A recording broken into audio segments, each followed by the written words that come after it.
Good morning, everyone. I got busy working on the tomatoes and didn't get over here before the sun started coming over the mountain. It's Wednesday. We're halfway through the work week. It's not been a bad week at work. So far, so good, right?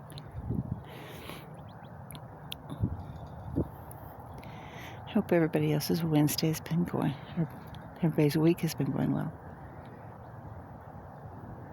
There's just so much.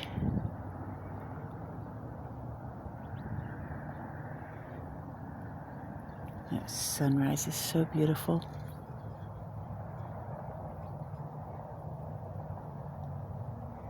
The goats have been watered. I was working a bit on the tomatoes.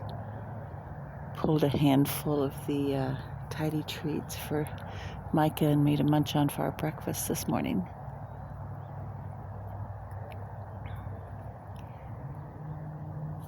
And I think maybe with these slightly cooler temperatures, I might have a little bit of my energy back and get some work done this weekend. The summer drains me. In addition to the temperatures being so high, there is also the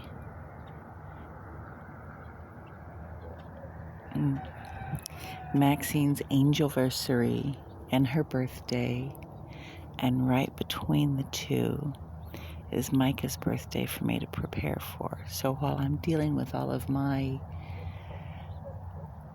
grief, I'm also working to prepare for her birthday and all the joy she has inside. And such a dichotomy, but aren't there dichotomies in so much of life? And peace is found somewhere in between. For those of you who've never seen it, there is a website called the Third Way Cafe. ThirdWayCafe. Third Way Cafe. And it is a Mennonite website that focuses on helping people to remember to look for the third way in any interaction you have, especially ones that are difficult or have altercations. In so much of life, there's not a clear-cut right or wrong way to approach anything. Quite often, there's a third way.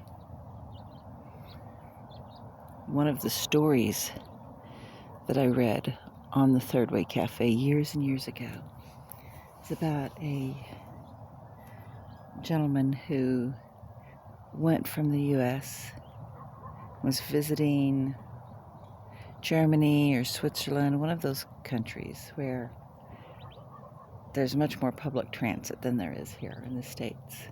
And he was riding the train alone. And a gentleman boarded the train who very obviously had difficulties.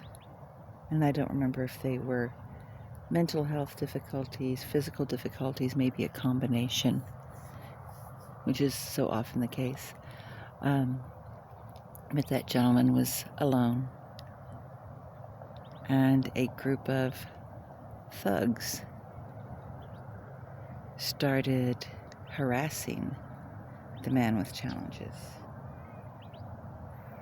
And the gentleman who was visiting the country is sitting there and he's contemplating what to do. It's just him alone. So he can't confront these thugs. But he can't in good conscience sit there and do nothing while they harass the man with challenges. And so he thinks for a minute, Then he gets up and he goes to the man with the challenges and puts his arm around him and says, "Hans, my dear friend, I haven't seen you in so long." And he leads the man to a different section of the train and removes him from the situation with the thugs. And that story has stayed with me all of these years.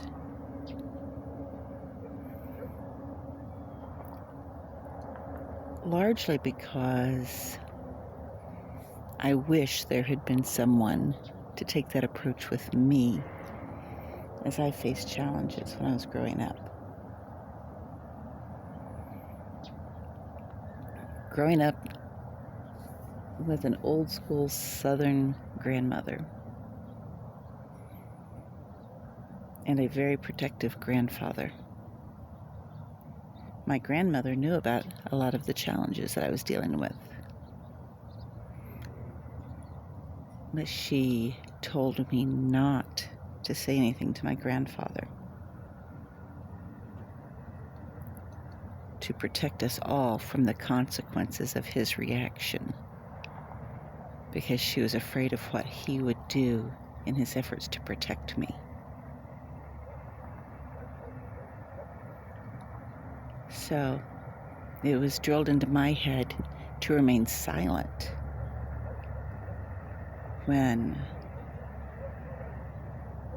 I was facing those sorts of challenges. To not seek protection, to not seek help, to keep it all bottled up inside and just pray about it. But part of praying about things is not just praying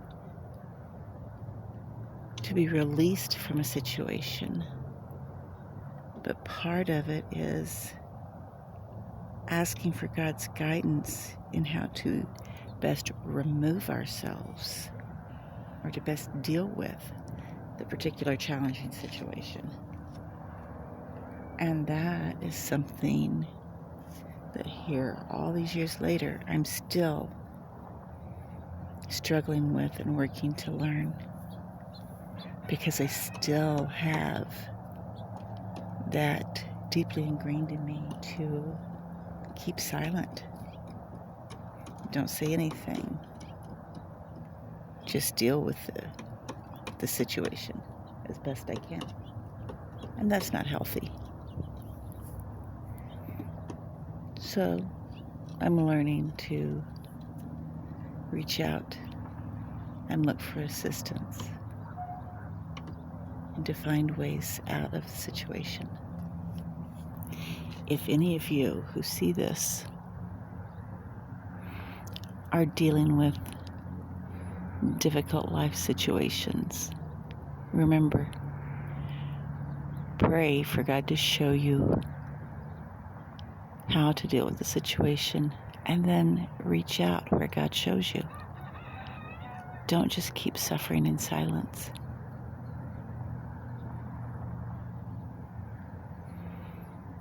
And that is one of the things that I will continue working on, reaching out where I need to. Don't be afraid to reach out for help and accept the help that is offered.